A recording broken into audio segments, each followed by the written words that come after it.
Good morning friends, to the point with Abhishek Mishra YouTube channel में आप सभी का हार्दिक अभिनंदन करता हूं। दोस्तों, ये हिस्ट्री का पार्ट 2 जो मैराथन था 200 क्वेश्चंस का 100 पहले करा चुका हूं, 100 अभी लेके आ रहा हूं। ये आपके एग्ज़ाम के लिए बहुत ही इम्पोर्टेंट है क्योंकि ये क्वेश्चंस का बहुत एक अच्छा कलेक्शन है। तो आपसे रिक्वेस्ट है चैनल को लाइक शेयर और सब्सक्राइब जरूर करें। जो 101 नंबर क्वेश्चंस था, 101 नंबर जो क्वेश्चंस था उसमें जो आपको दिया गया था कि शिवाजी ने प्रारंभिक संघर्ष निम्नलिखित में किसके विरुद्ध किया था, तो उसका उत्तर था बीजापुर। उसी का यह व्याख्या है कि प्रारंभ में शिवाजी ने बीजापुर के साथ लंबे संघर्ष के बाद अंततः 1659 ईस्वी में अफजल खान की हत्या के बाद बीजापुर पर अधिकार कर लिया। अफजल खान बीजापुर का ही था, इसके अलावा बीजापुर के अन्य शासकों ने भी शिवाजी पे आक्रमण किए। नेक्स्ट क्वेश्चन से किस अधिनियम में प्रांतों में द्वैत शासन की स्थापना की गई। तो देखिए, प्रांतों में जो द्वैत शासन की स्थापना की गई वो भारतीय शासन अधिनियम 1919 के अंतर्गत किया गया, ठीक ना। और केंद्र में क्या हुआ ना कि केंद्र ये जब 1935 के अधिनियम के अंतर्गत प्रांतों में द्वैत शासन खत्म करके केंद्र में द्वैत शासन शुरू कर दिया गया। 1919 में मरलो मंटो अधिनियम आया जिसमें मुसलमानों को सेपरेट इलेक्टोरल दी गई, और 1919 में फिर सिखों को भी सेपरेट इलेक्टोरल दी गई, ठीक ना। 1919 को चेम्सफोर्ड सुधार भी कहते हैं। और भारतीय संविधान का एक जो मैक्सिमम पार्ट लिया गया वो 1935 के अधिनियम से लिया गया। 1813 में मिशनरियों को, जो इंग्लैंड के जो मिशनरी थे उनको भारत में एंट्री दिया गया, और यहाँ पे 1813 में ही ये चाय का जो एक अधिकार था उसको बिल्कुल समाप्त कर दिया गया भारत से ईस्ट इंडिया कंपनी का। तो इसी को ये समझाया गया है। नेक्स्ट क्वेश्चन से सम्राट अशोक का यह कथन है कि सभी मनुष्य मेरी संतान है, यह किस अभिलेख में दिया गया है। तो इसका सही उत्तर है प्रथम अभिलेख में यह दिया गया है, ठीक ना। प्रथम अभिलेख शिलालेख जो धौली में स्थापित में इसमें अशोक ने कहा कि सभी मनुष्य मेरी संतान है। इसके साथ यह भी कहा कि अशोक ने कि विद्रोह होने पर न आवे और अपने कर्तव्यों का पालन करे। देखिए, अशोक का अभिलेख जो है कि इसमें 2 सवाल बहुत ही फेमस क्वेश्चंस है कि अशोक का सबसे लंबा शिलालेख कौन सा है।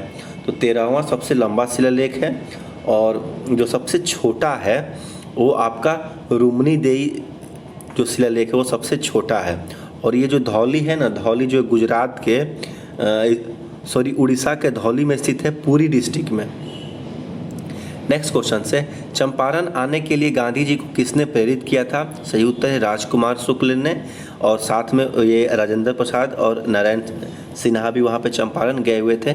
चंपारण किसान आंदोलन 1917 में राजकुमार शुक्ल ने गांधी जी को चंपारण आने को प्रेरित किया था।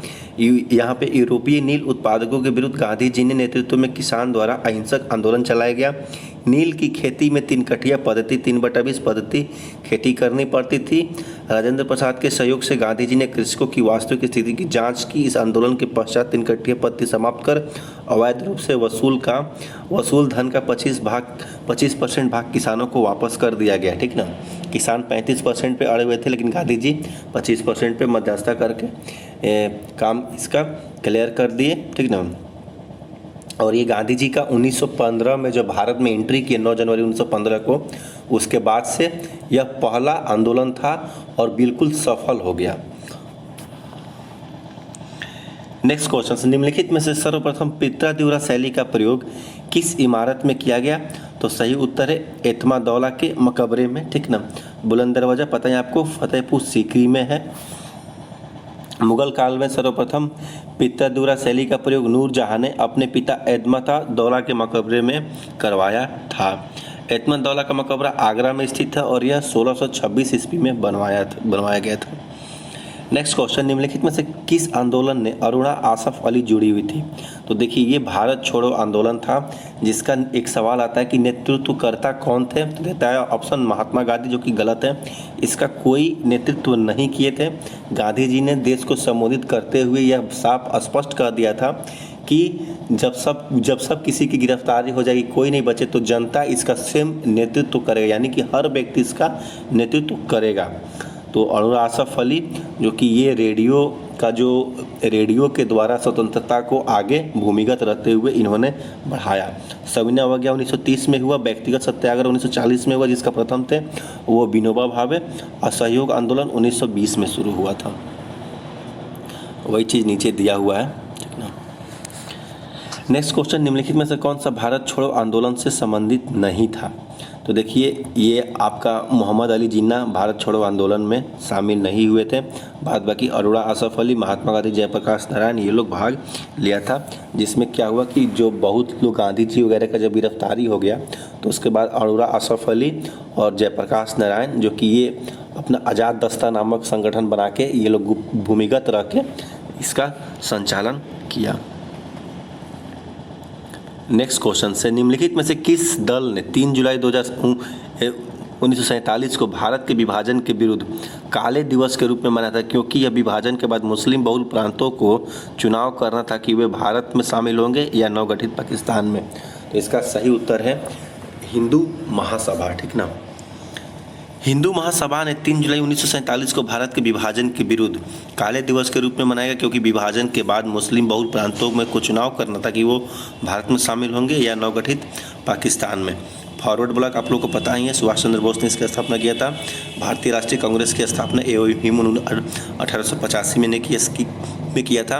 और कम्युनिस्ट पार्टी ऑफ इंडिया जो कि कम्युनिस्ट का है, ये एम.एन. रॉय 1920 में किए थे इसकी स्थापना। 19वीं सदी में यंग आंदोलन के प्रवर्तक कौन थे? तो इसका सही उत्तर हो जाएगा हेनरी विवियन डिरोजियो, ठीक ना। बंगाल में राष्ट्रीय चेतना को जागृत करने के उद्देश्य से हेनरी विवियन डिरोजियो ने 1809-1831 ईस्वी तक यंग बंगाल आंदोलन चलाया। डिरोजियो ने बंगाल के नवयुवकों को आधुनिक तर्क, बुद्धिवाद, समानता, स्वतंत्रता जैसी बातों के बारे में जानकारी दी। नेक्स्ट क्वेश्चन, जालियांवाला बाग के हत्याकांड की जांच के लिए कौन सी कमेटी बनाई गई थी? तो इसका सही उत्तर है हंटर कमीशन, ठीक ना। हंटर कमीशन बनाया गया था उसकी जांच के लिए, लेकिन हंटर कमीशन का जांच अंग्रेजों के फेवर में ही रहा। साइमन कमीशन 1928 में इंडिया आया था जिसको व्हाइट मैन कमीशन बोलते हैं। इसमें सभी अंग्रेज ही शामिल थे। ब्रिटिश सैन्य अधिकारी जनरल डायर ने 13 अप्रैल 1919 को जालियांवाला बाग में एकत्रित निहत्थे लोगों पर अंधाधुंध गोलियां बरसाई थी। इसकी जांच के लिए कमेटी का गठन हुआ था। इसके अध्यक्ष थे जीसी हंटर थे। बाद में इस कमीशन ने जनरल डायर को निर्दोष करार दिया, ठीक है। इसके बाद से ये भी एक कारण था जिसके लिए असहयोग आंदोलन शुरू होने का। निम्नलिखित में से पुरुष सूक्त किस भाग का है? तो पुरुष सूक्त आपको पता ही है ऋग्वेद का है। 10वें मंडल, ये ऋग्वेद के जो 10वां मंडल है उसमें पुरुष सूक्त को डिफाइन किया गया है जहाँ पे वर्ण व्यवस्था का बताया गया है, ठीक ना। ये उसका दिया गया है आपको। पुरुष सूक्त ऋग्वेद का भाग है। मुख से ब्राह्मण, भुजा से क्षत्रिय, जांघ से वैश्य और पैरों से शूद्र की उत्पत्ति मानी जाती है। नेक्स्ट क्वेश्चन से, पानीपत के तृतीय युद्ध में मराठों की ओर से लड़ते हुए मरने वाला मुसलमान सेनानायक कौन था? तो इब्राहिम खान गारदी सही उत्तर है इसका, ठीक ना। पानीपत का तृतीय युद्ध 14 जनवरी 1761 में मराठा सदाशिव भाऊ और अफगान अहमद शाह अब्दाली के बीच, जिसने मराठों की पराजय हुई और यहीं पे सिद्ध हो गया। इस युद्ध ने सिद्ध कर दिया कि भारत में कौन शासन करेगा। इसका तो ये मतलब तय नहीं किया, लेकिन यह तय कर दिया कि भारत में अब मराठा शासन नहीं करेंगे। यदि यह युद्ध मराठा जीत गए होते तो शायद भारत में अंग्रेजों की गुलामी नहीं झेलनी पड़ती और मराठा साम्राज्य बना रहता। पानीपत का तृतीय युद्ध इतना के बीच हुआ। पता है अफगानों द्वारा मराठा टोपची इब्राहिम खां गारदी को बंदी बनाकर उसकी हत्या कर दी गई। नेक्स्ट क्वेश्चन, निम्नलिखित कथनों पर विचार की 1857 की क्रांति की शुरुआत एक सैन्य विद्रोह के रूप में हुआ है। कालांतर में इसका स्वरूप बदलकर 2 नंबर है स्वरूप ब्रिटिश सत्ता के विरुद्ध एवं जन व्यापारी विद्रोह के रूप में हो गया, जिसे भारत का पहला स्वतंत्रता संग्राम कहा गया। तो ये बिल्कुल सही है, ठीक ना, कि जो शुरू हुआ वो 10 मई 1857 को सिपाही विद्रोह के द्वारा ही, ये मतलब ये सिपाहियों के द्वारा ही मेरठ रेजिमेंट जो बैरकपुर से लेकर मेरठ तक होते हुए ये शुरू हुआ। लेकिन कालांतर में इसमें जनव्यापी लोग हिस्सा लिए, परंतु फिर भी यह असफल नहीं रहा, असफल ही रहा, लेकिन फिर भी इसको पहला जन आंदोलन मान सकते हैं स्वतंत्रता संग्राम के लिए। 1857 का विद्रोह का तत्कालीन कारण चर्बी वाले कारतूस की वजह था। प्रारंभ में यह एक सैन्य विद्रोह था, परंतु क्रांतिकाल में ब्रिटिश सरकार की गैर कानूनी नीतियों और शोषण के समाज के सभी वर्गों, मजदूर, किसान, शिक्षक, वकील, महिलाओं के प्रयास से जन विद्रोह में बदल गया। ठीक ना। चर्बी वाला कारतूस क्या था कि उसमें ये बताया गया कि उसमें गाय और सूअर का वो मांस लगा हुआ है, तो गाय हिंदुओं के लिए और सूअर मुसलमानों के लिए वर्जित था। तो इस कारण से एक बड़ा ये सिपाही विद्रोह का कारण बन गया। भारतीय राष्ट्रीय कांग्रेस एवं मुस्लिम लीग के बीच प्रसिद्ध लखनऊ समझौता कब हुआ? तो 1916 में, जिसके अध्यक्ष थे एसी मजूमदार, और 1907 में लखनऊ फूट में ये दोनों अलग हुए थे। ठीक ना। 1914 में प्रथम विश्व युद्ध हुआ था। 1918 में आपका खेड़ा मजदूर आंदोलन हुआ था।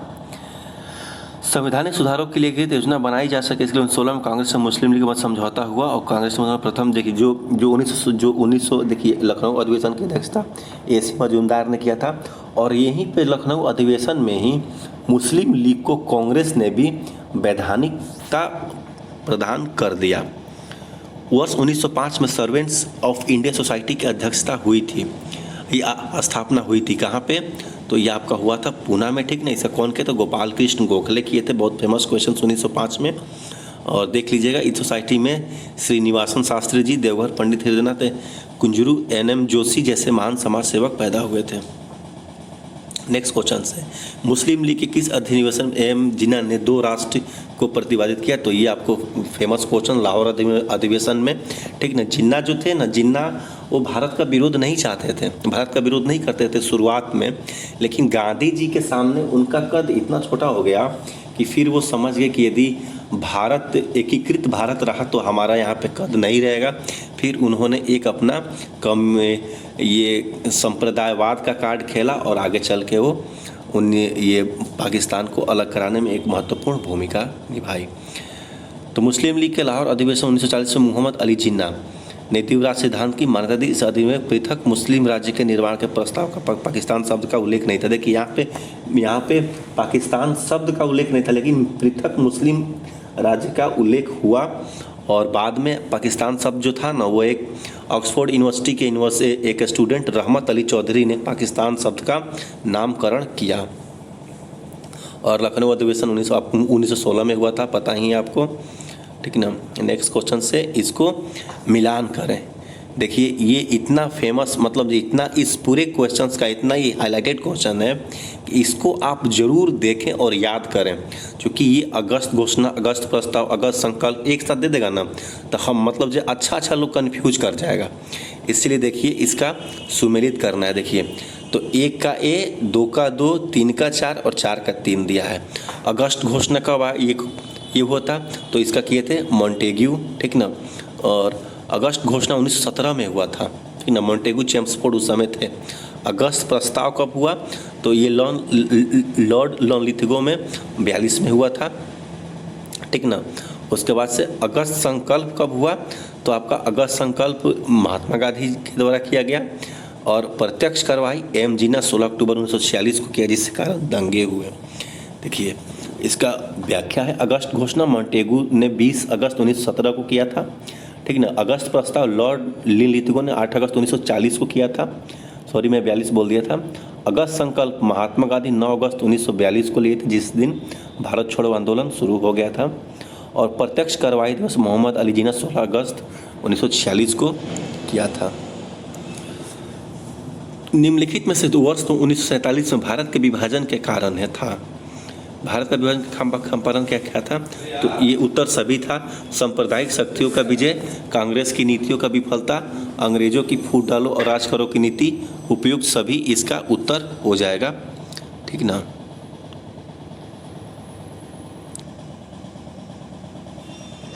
तो ये चारों जो कारण था, ये सांप्रदायिक शक्तियों का विजय, कांग्रेस की नीति की विफलता, अंग्रेजों की फूट डालो और राज करो की नीति, उपयुक्त सभी, ये सब था इसका डी आंसर हो जाएगा।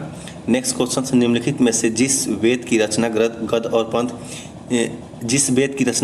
पद दोनों में की गई थी उसका नाम क्या था? तो यजुर्वेद की रचना गद्य और पद दोनों में की गई थी। यजुर्वेद यज्ञ संबंधी विधि विधान से संबंधित है।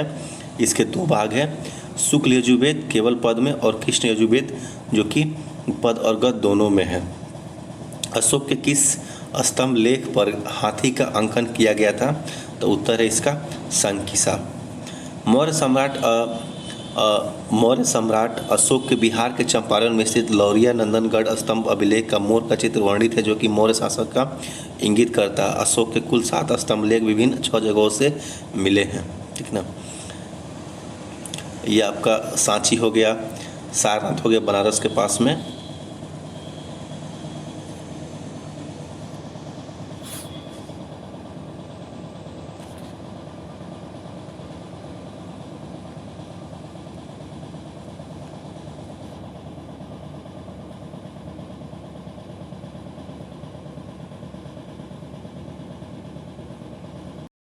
अशोक के किस स्तंभ लेख पर हाथी का अंकन किया गया है? तो इसका आंसर सकिंसा है। मौर्य सम्राट अशोक के बिहार के चंपारण स्थित लौरिया नंदनगढ़ स्तंभ अभिलेख पर मोर का चित्र वर्णित है, जो मौर्य वंश के इंगित करता। अशोक के कुल 7 स्तंभ लेख और 6 विभिन्न जगहों से मिले हैं। नेक्स्ट क्वेश्चन, भारत में महलबाड़ी भू राजस्व व्यवस्था की शुरुआत किसने की थी? तो इसका सही उत्तर हो जाएगा हॉल्ट मैकंजी, ठीक ना। देखिए, अस्थाई बंदोबस्त जो था वो 1790 में कॉर्नवालिस ने 10 वर्षीय भू राजस्व लागू किया, जिसे अस्थाई बंदोबस्त के नाम से जाना जाता था। यह व्यवस्था बिहार, बंगाल, उड़ीसा, उत्तर प्रदेश और वाराणसी तथा कर्नाटक के क्षेत्रों में लागू की गई थी। इसमें भारत का 19% हिस्सा शामिल था। अस्थाई बंदोबस्त 1793 ईस्वी में लागू हुआ था। रैयतवाड़ी व्यवस्था जो था, इसका जनता टॉमस मुनरो कैप्टन रीड को माना जाता है। 1772 में मद्रास के बहारमल जिले में लागू किया गया और बाद में ये मद्रास, बम्बई, पूर्वी बंगाल, असम एवं कुर्ग सिंध आदि क्षेत्रों में लागू की गई। यह ब्रिटिश भारत के सर्वाधिक भूक्षेत्र 51% पे लागू की गई थी। तीसरा था महलबाड़ी। महल का अर्थ है गांव, ठीक ना। महलबाड़ी व्यवस्था को हॉल्ट मैकेंजी ने शुरू किया। इसे अवध में तालुकदारी व्यवस्था और मध्य प्रांत एवं बरार में मालगुजारी भी कहते हैं। यह व्यवस्था उत्तरी पश्चिमी प्रांत, अवध, मध्य प्रांत तथा पंजाब के कुछ हिस्सों में लागू थी। इसके अंतर्गत ब्रिटिश भारत का 30% भाग शामिल था। नेक्स्ट क्वेश्चन, किसने हाथ से बुने हुए खादी के वस्त्र पहनकर शाही दरबार 1877 में भाग लिया था? तो सही उत्तर है गणेश वासुदेव जोशी। महाराष्ट्र के समाज सुधारक और सामाजिक कार्यकर्ता गणेश वासुदेव जोशी ने स्वदेशी वस्तुओं के उत्पादन पर बल दिया और 1877 ईस्वी में शाही दरबार में स्वयं के हाथ में बुने खादी वस्त्र जो है ना पहनकर गए थे। रविन्द्रनाथ टैगोर को आपको पता है 1913 में गीतांजलि के लिए नोबेल पुरस्कार इनको दिया गया था। नेक्स्ट क्वेश्चन है, अखिल भारतीय ट्रेड यूनियन के कांग्रेस के अध्यक्ष प्रथम कौन थे? तो लाला लाजपत राय। 1920 में ये AITUC की स्थापना हुआ था। 31 अक्टूबर 1920 को बम्बई में इसका अधिवेशन हुआ था और पहला अध्यक्ष लाला लाजपत राय थे। और कांग्रेस के गया अधिवेशन 1922 में कांग्रेस के एटक के साथ सहयोग करने का निर्णय लिया था। निम्नलिखित में से कौन सा स्थापत्य इल्तुतमिश द्वारा निर्मित नहीं है? तो इसका आंसर हो जाएगा कसर ए सफ़ेद, ऑप्शन डी। इल्तुतमिश ने बदायूं में हौज ए शमसी जामा मस्जिद एवं शमसी ईदगाह का निर्माण करवाया था। बलबन ने दिल्ली में महल कसर ए लाल एवं स्वयं के मकबरे का निर्माण करवाया था। बलबन ने इल्तुतमिश का कसर ए सफ़ेद श्वेत महल भी बनवाया था। इसने दार उल अमन का निर्माण करवाया जहां सुल्तानों की समाधियां स्थित थी। नेक्स्ट क्वेश्चन से किस वायसराय को भारतीय राष्ट्रवाद का उत्प्रेरक कहते हैं? तो लॉर्ड कर्जन इसका सही उत्तर है। बंगाल विभाजन के बाद जो है ना भारत में राष्ट्रवाद का एक लहर बहुत तेजी से पनपा, है ना। लॉर्ड डलहौजी को आपको पता है हड़प नीति इन्होंने लाए थे। लॉर्ड कैनिंग जो थे वो आखिरी पहला वायसराय थे और आखिरी गवर्नर जनरल थे, ठीक ना। सुभाष चंद्र बोस के द्वारा 1939 में निम्नलिखित की संस्था का स्थापना किया गया था। तो फॉरवर्ड ब्लॉक का स्थापना किए थे। 1993 में त्रिपुरी संकट के बाद कांग्रेस के अध्यक्षता से त्यागपत्र के पश्चात सुभाष चंद्र बोस ने फॉरवर्ड ब्लॉक की स्थापना की। यह संगठन वामपंथी विचारधारा पर आधारित थी। गांधी जी द्वारा दांडी यात्रा कब प्रारंभ की गई? तो सही उत्तर है 12 मार्च 1930 को और 6 अप्रैल को ये पहुंच गए। कुल 24 दिन मतलब इसमें अपना लगाए थे, 24 दिन में लगा था। और साबरमती आश्रम से 78 अपने सत्याग्रहियों के साथ इन्होंने मार्च किया था। माउंटबेटन योजना प्रस्तुत की गई थी 3 जून 1947 को, ए ऑप्शन सही है। 20 फरवरी 1947 को एटली ने हाउस ऑफ कॉमन्स के समक्ष बयान दिया कि जून 2048 तक अंग्रेज भारत छोड़ देंगे। माउंटबेटन द्वारा तैयार की गई भारत विभाजन की योजना को माउंटबेटन योजना के नाम से जाना जाता है। निम्नलिखित में से कौन सा भारतीय राष्ट्रीय कांग्रेस के अंदर संविधानवादी समझे जाते थे? तो सही उत्तर है सत्यमूर्ति एवं के.एम. मुंशी। भारतीय राष्ट्रीय कांग्रेस के अंदर सत्यमूर्ति और के.एम. मुंशी को संविधानवादी समझा जाता था। जवाहरलाल नेहरू आधुनिक वैज्ञानिक दृष्टिकोण के समर्थक थे और भारत की उन्नति के लिए वैज्ञानिक तथा प्रौद्योगिकी दंगों का प्रयोग करना चाहते थे। प्रौद्योगिकी मतलब टेक्नोलॉजी का प्रयोग करना चाहते थे। वर्ष 1916 में होम रूल का गठन किया गया था। बंगाल का विभाजन कब हुआ? तो 1905 में। 1904 में यूनिवर्सिटी आयोग का ये गठन हुआ था, ठीक ना। 20 जुलाई 1905 को बंगाल विभाजन का निर्णय लिया गया तथा यह 16 अक्टूबर 1905 को ये जो विभाजन है प्रभावी हो गया और इसी दिन शोक दिवस के रूप में मनाया गया। रविन्द्रनाथ टैगोर द्वारा इस विभाजन को संपूर्ण बंगाल में राखी दिवस के रूप में मनाया गया। सांप्रदायिक चुनाव की प्रक्रिया कब शुरू हुई? तो 1909 इसका सही आंसर हो जाएगा। सांप्रदायिक का इसमें भावी जो भारत का जो विभाजन है उसमें इसका बीज बो दिया गया। इसमें मुस्लिमों को दिया गया और 1919 में सिखों को भी दिया गया। 1919 में प्रांत में द्वैत शासन लागू हुआ और 1935 में प्रांतों में ख़त्म करके केंद्र में द्वैत शासन लागू किया गया, ठीक ना। साइमन कमीशन भारत कब आया? तो 1928 में आया। 1927 में चला था, 28 में पहुंचा ये। साइमन कमीशन 3 फरवरी 1928 को बम्बई पहुंचा। साइमन कमीशन के सभी सदस्य अंग्रेज थे, इसीलिए इसे श्वेत कमीशन कहा जाता है। इसमें conservative labour and liberal party के सदस्य थे। यंग इंडिया पुस्तक के लेखक कौन है? तो लाला लाजपत राय सही उत्तर है। यंग इंडिया पुस्तक के लेखक लाला लाजपत राय थे। इसी किताब में उन्होंने कांग्रेस की अपनी संबंधित सेफ्टी वॉल्व का सिद्धांत प्रस्तुत करते हुए कहा था कि भारतीय राष्ट्रीय कांग्रेस को स्थापना का मुख्य कारण यह है कि इसमें संस्थापकों का जो है ना उत्कंठा ब्रिटिश साम्राज्य को छीन होने से बचाने के है, ठीक ना। ब्रिटिश जैसे कि अपने खुद के लिए इसकी स्थापना किए थे सेफ्टी वॉल्व का उपयोग करके। मौर्यकालीन प्रशासन में संवादवाहक को क्या कहा जाता था? तो ये सही उत्तर है प्रतिवेदक, ठीक ना।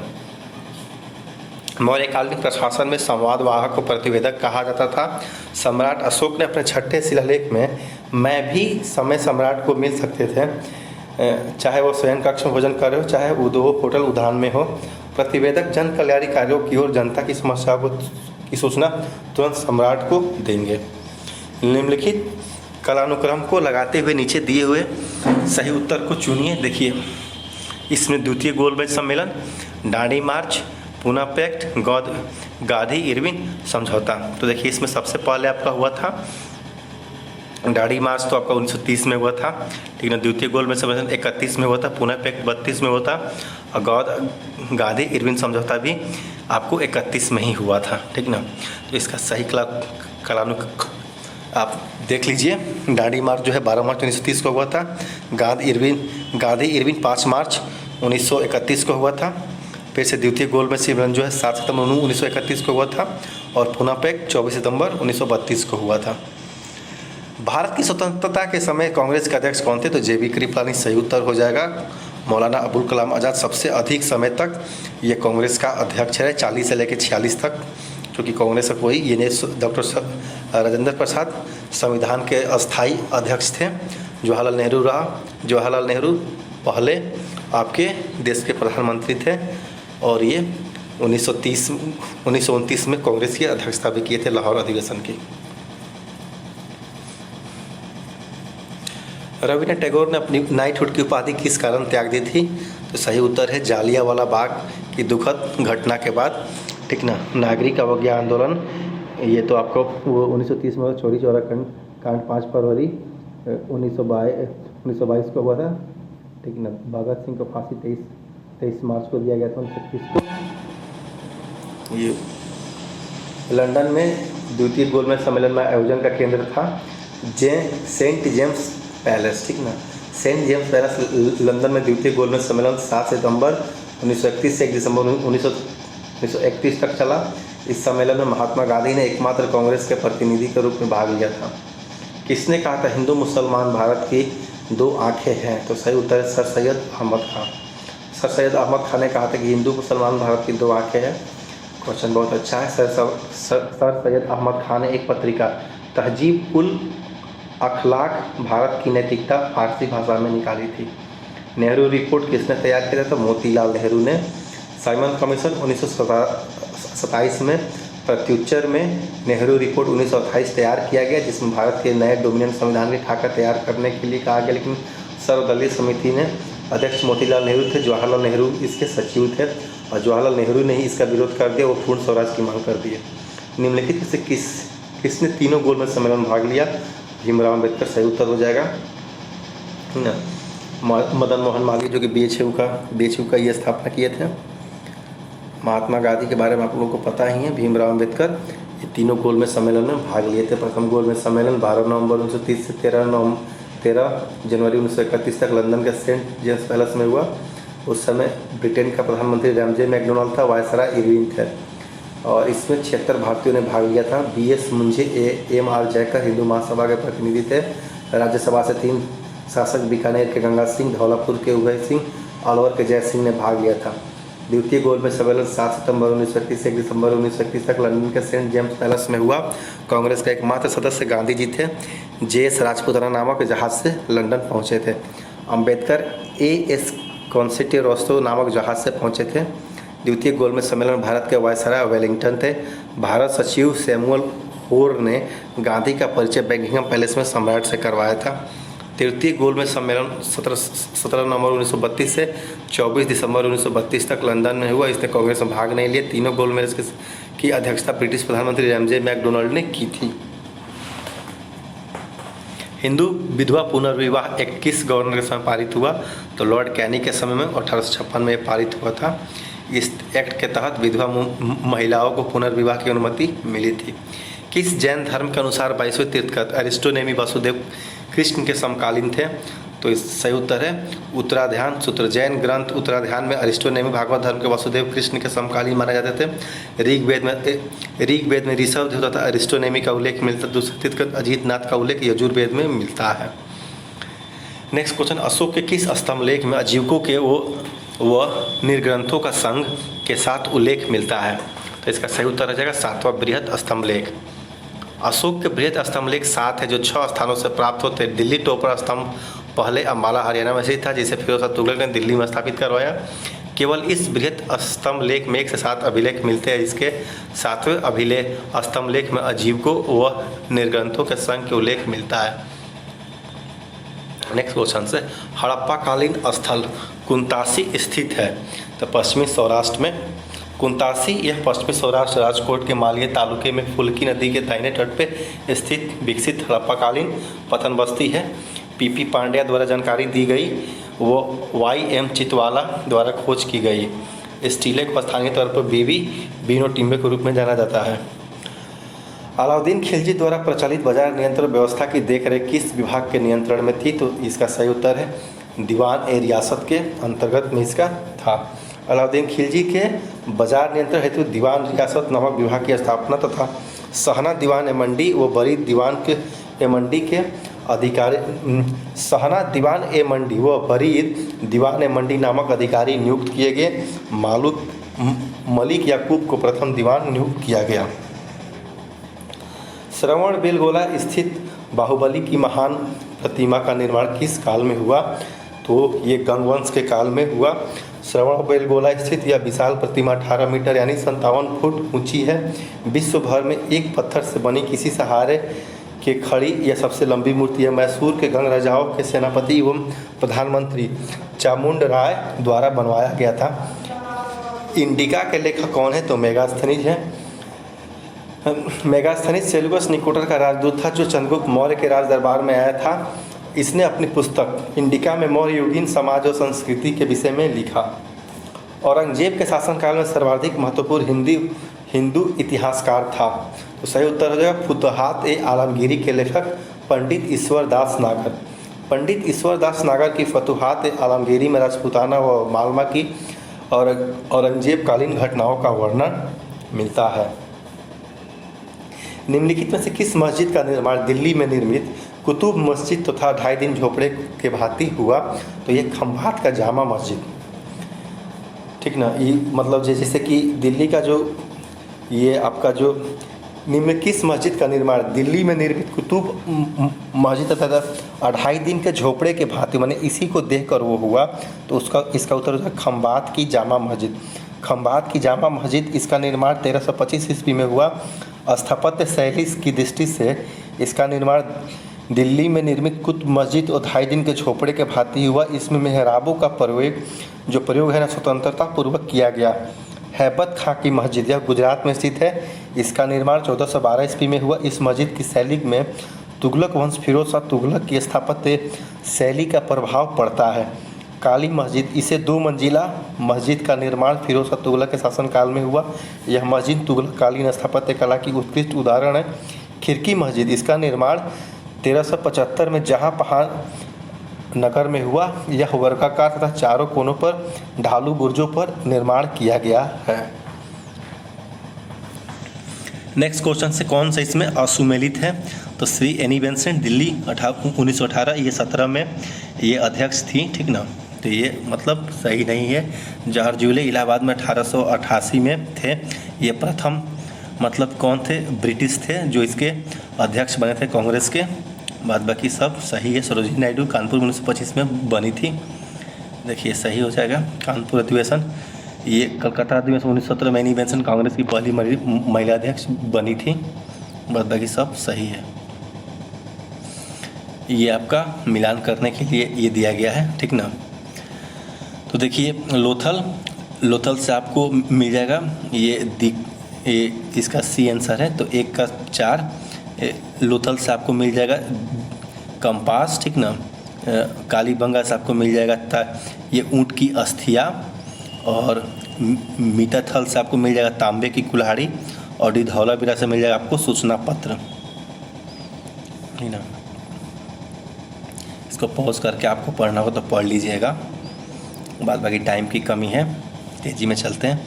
आर्य समाज के निम्नलिखित कार्यक्रमों में भारत में सांप्रदायिकता को बढ़ावा किसमें मिला? तो ये है शुद्धि आंदोलन में, ठीक ना। जो शुद्धि आंदोलन था इससे सांप्रदायिकता को बढ़ावा मिला। आर्य समाज ने गैर हिंदुओं को हिंदू धर्म में दीक्षित करने का कार्य शुरू किया। अन्य सभी धर्म अपूर्ण हैं, इसलिए दूसरे धर्मावलंबियों को हिंदू धर्म में दीक्षित करना आर्य समाज का कर्तव्य था। गौ रक्षा के कार्यक्रम भी सांप्रदायिक दंगे हुए। सविनय अवज्ञा आंदोलन की नवीनतम तथा उल्लेखनीय विशेषता के रूप में व्यापक जन भागीदारी किसकी रही? तो सही उत्तर है महिलाओं की, ठीक ना।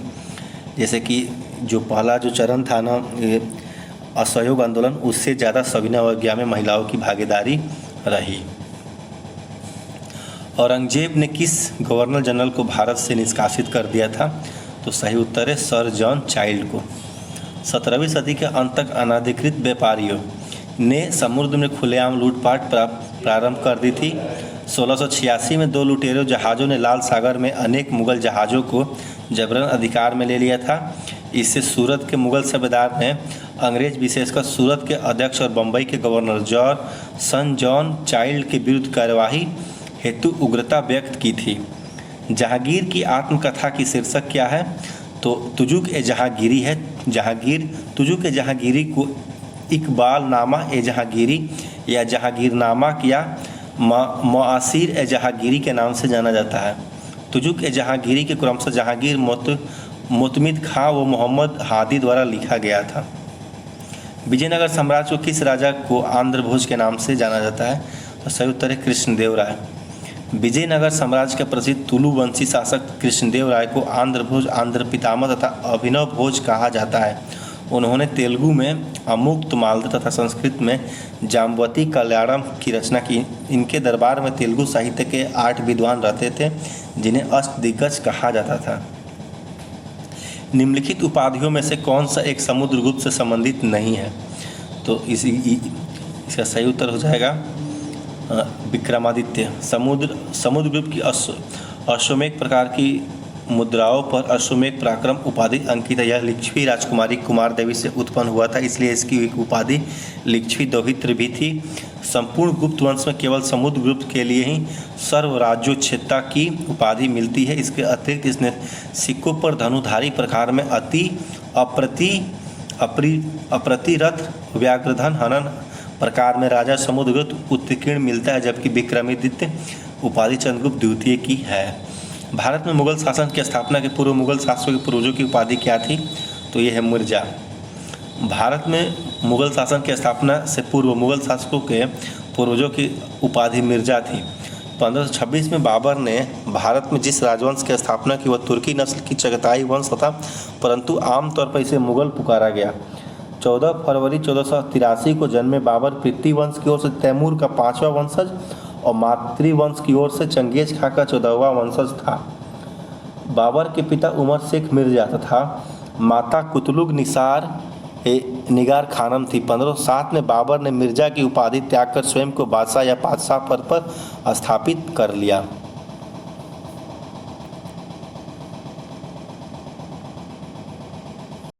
के भारतीय राष्ट्रीय कांग्रेस से कलकत्ता विशेष अधिवेशन में महात्मा गांधी के असहयोग प्रस्ताव का समर्थन किसने किया था?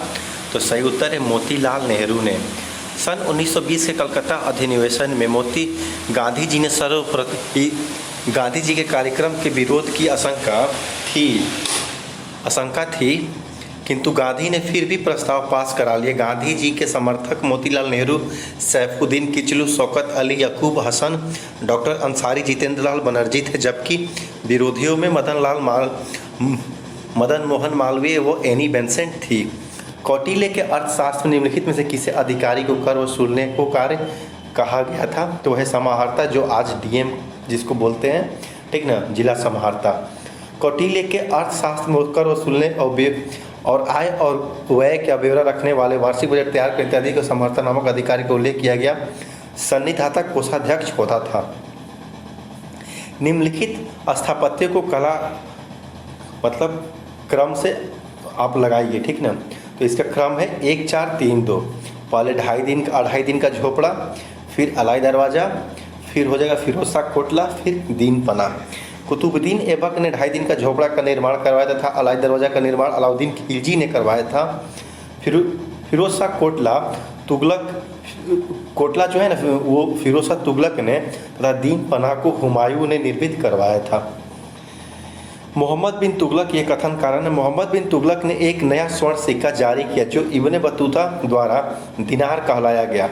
अब आर है, मोहम्मद बिन तुगलक पश्चिम एशियाई तथा उत्तरी अफ्रीकी देशों के साथ व्यापार में अभिवृद्धि के लिए स्वर्ण सिक्कों की टोकन मुद्रा जारी करना चाहता था। उत्तर चुनिए, इसका उत्तर हो जाएगा सी। ए सही है परंतु आर गलत है। मोहम्मद बिन तुगलक ने नया स्वर्ण सिक्का जारी किया जिसे दिनार कहा गया। इब्न बतूता ने इसका तौल 200 ग्रेन बताया। इससे अदली नामक 140 ग्रेन का चांदी का सिक्का भी चलाया गया था। मोहम्मद बिन तुगलक को मुद्रा शास्त्री भी कहा जाता था। बंगाल की प्रथम राजनीतिक संस्था कौन थी? तो लैंड होल्डर सोसाइटी, डी इसका ऑप्शन सही हो जाएगा। लैंड होल्डर सोसाइटी की स्थापना थियोडोर डिस्केंस के सुझाव पर 19 मार्च 1938 को द्वारकानाथ टैगोर ने की थी। इसका उद्देश्य बंगाल, बिहार व उड़ीसा के जमींदारों के हितों की रक्षा करना। प्रसन्न कुमार व राधाकांत देव इसके अन्य प्रमुख सदस्य थे। पुरंदर की संधि 1665 ईस्वी किसके बीच हुई थी? तो शिवाजी और जय सिंह के बीच हुई थी। यह संधि मराठा शिवाजी और राजा जय सिंह के बीच 11 जून 1665 ईस्वी को पुरंदर की संधि हुई। शिवाजी अपने 35 किलो में से 23 किलो मुगलों को दिए इस संधि के तहत। शिवाजी का राज्याभिषेक कब और कहाँ हुआ? तो रायगढ़ में 1674 ईस्वी में हुआ। 6 जून 1674 को मराठा शासक शिवाजी ने काशी के प्रसिद्ध विद्वान गंगा भट्ट से अपना राज्याभिषेक रायगढ़ में करवाया था तथा छत्रपति की उपाधि धारण की थी। सर्वप्रथम शिवाजी ने 1643 में बीजापुर के सिंहगढ़ के किले पर अधिकार किया था। मराठा प्रशासन में अमात्य या मजूमदार का कार्य क्या था? तो सही उत्तर है आपका ये राजस्व से संबंधित संबंधित थे। ये शिवाजी के राज्य प्रशासन में आधुनिक काल के सचिवों के भांति कार्य करते थे। इनके कार्य राजा को परामर्श देना मात्र था। इसे किसी भी अर्थ में मंत्रिमंडल नहीं कहा जा सकता। प्रत्येक मंत्री राजा के प्रति उत्तरदायी थे। ये निम्न प्रकार के थे: पेशवा राजा का प्रधानमंत्री, अमात्य वित्त या राजस्व मंत्री, सुमंत या दबीर ये विदेश मंत्री थे। निम्नलिखित में से कौन सा सबसे बड़ा स्तूप है? तो ये अमरावती का स्तूप सबसे बड़ा है, ठीक है, जो सातवाहन काल में निर्मित है। इस स्तूप को महाचैत्य कहा गया है। पिपरहवा व भरूच के स्तूप सबसे प्राचीन माने जाते हैं। सबसे प्रसिद्ध स्तूप सांची का है, इसे महाचैत्य गिरी कहा जाता है। इसका निर्माण अशोक द्वारा ईंटों में करवाया गया तथा शुंग काल में इसे पाषाण द्वारा बनवाया गया था। भारत में बेहतर शासन व प्रशासन के लिए रानी विक्टोरिया की घोषणा को 1858 किस वायसराय द्वारा पढ़ा गया था? तो सही उत्तर है लॉर्ड कैनिंग के द्वारा, ठीक ना। कैनिंग भारत में बेहतर शासन और प्रशासन के लिए रानी विक्टोरिया की घोषणा को 1858 में वायसराय लॉर्ड कैनिंग द्वारा पढ़ा गया। 1858 को इलाहाबाद के मिंटो पार्क में अंग्रेजी दरबार लगाकर ये लॉर्ड कैनिंग ने यहीं पर महारानी विक्टोरिया की घोषणा पत्र को पढ़ा था। देखिए कौन इसमें सुमेलित नहीं है, तो इसका देखिए अद्वैतवाद शंकराचार्य सही है। एकदम चारों इस क्वेश्चन को याद कीजिए। एक क्वेश्चन एग्जाम के दिन 24 अप्रैल को पक्का मिल जाएगा इसमें से आपको, ये मेरा गेस है। अद्वैतवाद शंकराचार्य सही है। द्वैतवाद दर्शन निम्बार्क ये भी सही है। अनचिंत भेदाभेद ये चैतन्य महाप्रभु सही है। पुष्टि मार्ग ये माधवाचार्य नहीं, पुष्टि मार्ग जो है ना वल्लभाचार्य इसका उत्तर हो जाएगा, ठीक ना। एक बार इसको देख लीजिएगा। पुष्टि मार्ग की भी वल्लभाचार्य पुष्टि मार्ग की स्थापना वल्लभाचार्य ने की थी। कुछ विद्वान इन्हें विष्णु स्वामी भी कहते थे तथा विष्णु स्वामी संप्रदाय का संस्थापक माने जाते थे। यह भगवान श्री कृष्ण कब कल रूप श्रीनाथ जी के नाम से पूजा करते थे तथा इन्हें मूर्ति पूजा पर बल दिया था। सुबोधनी और सिद्धांत रहस्य नामक धार्मिक ग्रंथों की रचना की थी। निम्बकाचार्य ने द्वैत दर्शन का प्रतिपादन किया था। इसे भेदाभेद या सनक संप्रदाय भी कहा जाता था। भेदाभेद से तात्पर्य है कि ईश्वर आत्मा जगत तीनों में समानता होते हुए भी परस्पर भिन्नता। इन्हें कृष्ण के साथ राधा की भक्ति पर बल दिया तथा अवतारवाद में विश्वास करते थे। चैतन्य महाप्रभु वैष्णव धर्म के कृष्ण मार्ग के शाखा के संबंधित। इन्होंने बंगाल के गौड़ी वैष्णव धर्म की स्थापना की तथा अचैतन्य वेदांत दर्शन की अवधारणा दी, ठीक ना। ये आप लोग किताब से भी पढ़ लीजिएगा। मैं इसका PDF जो सबसे लास्ट होगा उसमें 1000 क्वेश्चंस का PDF एक साथ ही मैं डाल दूंगा। अवध को किस आधार पर ब्रिटिश क्षेत्र में मिलाया गया? तो कुशासन के आधार पर, ठीक ना। देखिए दो इसमें अवधारणाएं आई। एक लॉर्ड वेलेस्ली की आई सहायक संधि, और उसके बाद से लॉर्ड डलहौजी की आई राज्य की हड़प नीति। इन दोनों के नीति के बावजूद मैक्सिमम ब्रिटिश भारत में लोगों ने मिला लिया, लेकिन अवध इसके बावजूद भी इतना अपने आप को बचा कर रखा कि ये दोनों नीति से वो अलग था। तो इसको हड़पने के लिए कुशासन का ये बहाना लगा के इसको हड़प लिया, ठीक ना। अंग्रेजों की सहायक संगठन की नीति का पहला शिकार कौन बना? तो वह है हैदराबाद, ठीक ना। वही जो हम अभी आपको बता रहे थे, ठीक ना। सहायक संगठन मतलब सहायक संधि, ठीक ना। 1998 में लॉर्ड वेलेस्ली जब गवर्नर बन के आए तो सहायक संधि बनाया, और 1798 में हैदराबाद के बाद 1809 में राजस्थान की समस्त रियासतों में भी सहायक संधि स्वीकार कर लिया था। सबसे पहले हैदराबाद इसका शिकार हुआ। कोई भी भारतीय रियासत ऐसा नहीं रहना चाहिए जो अंग्रेजी शक्ति पर निर्भर न हो। यह कहा था किसने?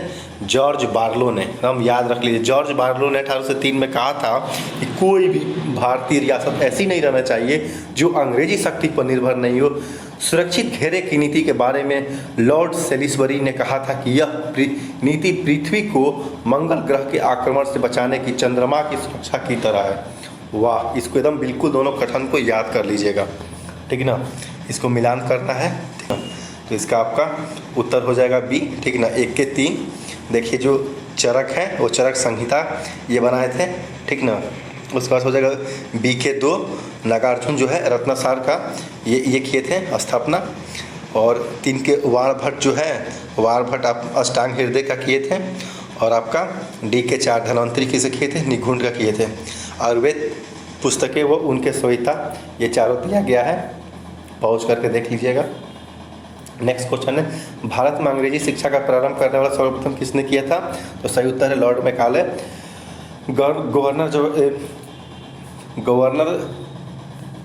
Governor general Lord William Bentinck 1828 से 35 के शासनकाल में 17 मार्च 1835 को लॉर्ड मैकाले के प्रस्ताव को स्वीकृत कर भारत में अंग्रेजी को उच्च शिक्षा का माध्यम मान लिया गया। आधुनिक भारत के प्रथम समाज सुधारक कौन थे? तो राजा राम मोहन राय। आधुनिक भारत के प्रथम समाज सुधारक राजा राम मोहन राय को कहा जाता है। राजा राम मोहन राय को आधुनिक भारत का पिता, अतीत व भविष्य के बीच का सेतु तथा भारत में पुनर्जागरण का जनक भी कहा जाता था। तुहफात उल मुआवदीन नामक पुस्तक की रचना किसने की? तो राजा राम मोहन राय इसका सही उत्तर है। 1804 राजा राम मोहन राय ने 1804 में फारसी भाषा में तुहफात उल मुआवदीन नामक पुस्तक की रचना की। इसे पुस्तक ने मूर्ति पूजा के विरुद्ध एक लेख है। इसका परिचय अरबी भाषा में है। निम्नलिखित में से कौन सी आत्मीय सभा से नहीं जुड़ा था? तो इसका सही उत्तर है केशव चंद्र सेन। बाद बाकी सब लोग जुड़ा हुआ था। नंद किशोर बोस जुड़े थे, द्वारकानाथ टैगोर जुड़े थे, हरिहरानंद तीर्थ स्वामी भी जुड़े थे। ठीक है ना। नेक्स्ट क्वेश्चन है, सत्य शोधक समाज की स्थापना किसने किया था? तो सही उत्तर हो जाएगा ये ज्योतिबा फुले ने 1873 में सत्य शोधक समाज की स्थापना की थी। ज्योतिबा फुले का जन्म 1827 को में माली के घर में हुआ था और ज्योतिबा फुले ने इनका एक एकदम प्रसिद्ध पुस्तक है जिसका नाम है गुलामगिरी, बहुत बार एग्जाम में पूछ चुका है ये। किस समाज सुधारक ने विधवा पुनर्विवाह के प्रति प्रमुख योगदान दिया? तो ईश्वरचंद विद्यासागर। 26 जुलाई 1856 को हिंदू विधवा पुनर्विवाह अधिनियम पारित कराया। इसके तहत जो विधवा औरतें थी वो फिर से रीमैरिज के लिए योग्य हो गई। महाराष्ट्र का कौन सा समाज सुधारक लोक हितवादी? तो इसका सही उत्तर है गोपाल हरि देशमुख। ठीक ना। गोपाल हरि देशमुख 1823 से 92 तक महाराष्ट्र के समाज सुधारक थे जो लोक हितवादी के रूप में इनको जाना गया। नेक्स्ट क्वेश्चन से, मुगल बादशाह अकबर II की पैरवी करने के लिए निम्नलिखित में से कौन सा बादशाह के राजदूत के रूप में इंग्लैंड गए थे? तो इसका सही उत्तर है राजा राम मोहन राय। ठीक ना। राजा राम मोहन राय को राजा की उपाधि देकर कौन दिया? तो ये मुगल बादशाह अकबर द्वितीय ने दिया था और अपने दूत बनाकर 1830 में तत्कालीन ब्रिटिश सम्राट विलियम चतुर्थ के दरबार में भेजा। ठीक ना। अपना पेंशन वगैरह बढ़ाने के लिए ये भेजा था। इंग्लैंड के ब्रिस्टल में 27 सितंबर 1833 को राजा राम मोहन राय की मृत्यु हो गई, जहां उनकी समाधि है।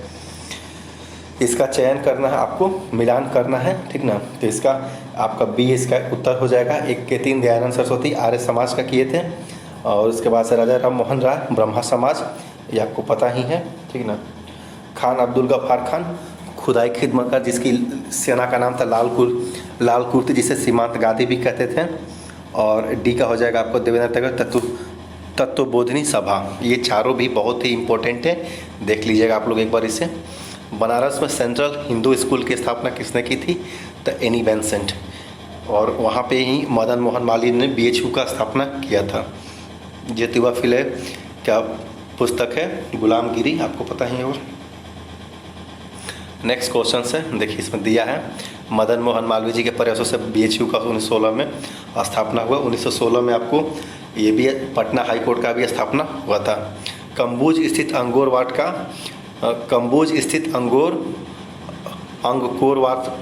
वाट का विष्णु मंदिर किसने बनवाया था? तो सही उत्तर है सूर्यवर्मा द्वितीय।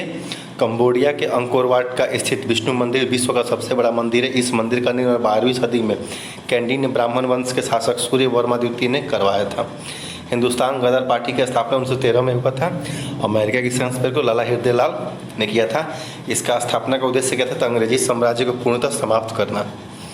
ठीक ना। नेक्स्ट क्वेश्चन से, पैगन वंश का आनंद मंदिर कहाँ स्थित है? तो म्यांमार में स्थित है। बहुत फेमस क्वेश्चन से, याद कर लीजिएगा इसको। 9वीं-10वीं शताब्दी में म्यांमार बर्मा के पैगन राज की स्थापना हुई थी। यहाँ का प्रसिद्ध शासक अनिरुद्ध था। इस पैगन वंश के राज्यकाल में ब्राह्मण धर्म का स्थान बौद्ध धर्म ने लिया। यहाँ का आनंद मंदिर भारतीय शिल्पकार द्वारा निर्मित है। तराइन का युद्ध 1191 में किसने जीता? तो सही उत्तर है पृथ्वीराज चौहान और मोहम्मद गौरी के बीच में हुआ था। इसमें चौहान जीत गए। फिर अगले वर्ष 1192 में तराइन का द्वितीय युद्ध हुआ, जिसमें पृथ्वीराज चौहान हार गए। ठीक ना। जयचंद के छल के कारण, ये अपने ही लोगों के छल के कारण ये हार गए। मोहम्मद गौरी यहाँ पे जीत गया और फिर आगे में 1194 में चंदावर के युद्ध में जयचंद को भी पराजित किया। ठीक है। सती प्रथा को प्रतिबंधित कब किया गया? तो 1829 में लॉर्ड विलियम बेंटिक और राजा राम मोहन राय के संयुक्त प्रयास से इसको प्रतिबंधित किया गया। आर्य समाज की स्थापना स्वामी दयानंद सरस्वती ने कब की? ये आपको 1875 में किया था, बम्बई में किया था। ठीक ना। दयानंद सरस्वती का मूल नाम क्या है? तो मूल शंकर, ये पूछता है एग्जाम में, इसको याद कर लीजिएगा। महाराष्ट्र के भक्तिकालीन संत एकानाथ किस संप्रदाय से संबंधित थे? तो सही उत्तर है धरकरी। धरकरी संप्रदाय रामदास तथा एकानाथ इस संप्रदाय के संत थे। संत रामदास ने इस पंथ की स्थापना की थी। एकानाथ ने भगवती गीता के 4 श्लोकों पर टीका ली गई थी। इनकी कविताएं अभंगों के नाम से जानी जाती है। इन्हें महाराष्ट्र का तुलसीदास कहा जाता है। किसे? तो एकानाथ का। एकनाथी भागवत, भवार्थ, रामायण और रुक्मिणी स्वयंवर किसकी रचनाएं हैं? यदि संस्कृत देव भाषा है तो क्या मेरी भाषा मराठी दृश्य भाषा है? यह कथन एकनाथ ने कहा था। महाराष्ट्र का सुकरात किसे कहा जाता? तो गोविंद महादेव गोविंद रानडे को कहा जाता है। गोपाल कृष्ण गोखले आपको इनको लोक हितवादी भी कहते हैं। ठीक ना। और देख लेते हैं, महादेव गोविंद रानडे को महाराष्ट्र का सुकरात भी कहा जाता है। 1867 में इन्हें विधवा विवाह संघ की स्थापना की थी। महादेव गोविंद रानडे गोपाल कृष्ण गोखले के राजनीतिक गुरु थे। इन्होंने 1871 में पूना सार्वजनिक सभा तथा 1884 में दक्कन एजुकेशनल सोसाइटी की स्थापना किया था। देख लीजिए इसमें कौन असुमेलित है, माना सुमेलित नहीं है। कालिदास अभिज्ञान शकुंतलम एकदम बिल्कुल सही है। भवभूति मालती माधव बिल्कुल सही है। भारवी का जो है ना, ये भारवी का आपका जो है ये आपका गलत है। ठीक ना। काव्यदार्श जो है, काव्यदार्श ये आपका ये इसमें गलत है। और बुद्ध घोष का विशुद्धिमग ये सही है आपका।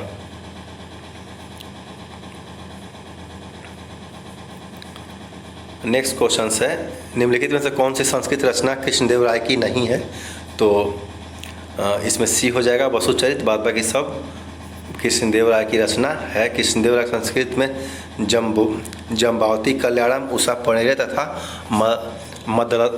मदलसा चरित नामक पुस्तक की रचना की।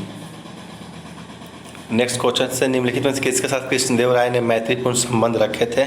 तो पुर्तगालियों के साथ बिल्कुल सही उत्तर है इसका। ठीक ना। विजयवाड़ा साम्राज्य का अवशेष कहाँ से प्राप्त हुए? तो हम्पी से। हम्पी विजयनगर का वर्तमान नाम है। मैकेंजी ने 1800 ईस्वी में हम्पी के भग्नावशेषों के सर्वप्रथम खोजा था।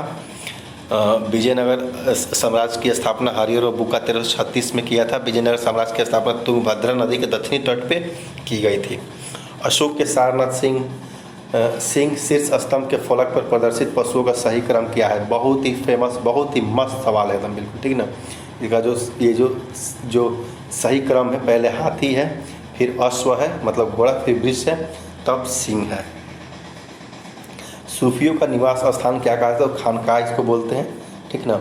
सूफियों के निवास स्थान को खानकाह कहा जाता है। मुक्तुबात सूफी संत का पत्रों का संकलन।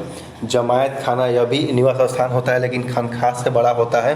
विलायत चिश्ती सूफियों द्वारा विकसित राज्य के नियंत्रण से मुक्त अत्याधुनिक क्षेत्र होता है। ये किस सूफी संत को बंदा नवाज के नाम से जाना जाता था? तो सैयद मोहम्मद गेसू दराज को। ठीक ना। ख्वाजा मोइनुद्दीन चिश्ती की दरगाह पर अकबर ने प्रथम बार कब यात्रा की थी? तो 1562 में। अकबर ने सर्वप्रथम 1562 ईस्वी में अजमेर में चिश्ती दरगाह की यात्रा की थी। 1580 ईस्वी तक अकबर ने 14 बार दरगाह की यात्रा की थी। अकबर ने 2 बार पैदल यात्रा भी की थी। प्रथम चित्तौड़ विजय के बाद दूसरी यात्रा 1559 में सलीम की जन्म के बाद की थी। तो दोस्तों मेरे किए हुए वादे के मुताबिक ये हिस्ट्री का पार्ट 2 का क्वेश्चंस का मैराथन क्वेश्चंस आपके समक्ष में ला दिया। यदि मुझे टाइम मिलता है कल तो मैं कल इकोनॉमिक्स या पॉलिटी का भी 200 का मैराथन एक साथ में ही, भले 3 घंटा लगेगा, लेके आऊँगा। और आप इसको ज़रूर देखिए, मुझ पे विश्वास करके ये क्वेश्चंस का कलेक्शन बहुत अच्छा है, आपको बहुत हेल्प मिलेगा। अपना तैयारी करते रहिए, साइड से इसको देखिए। जय हिंद, जय भारत। फिर मिलते हैं कल नेक्स्ट वीडियो में। Thank you friends, bye.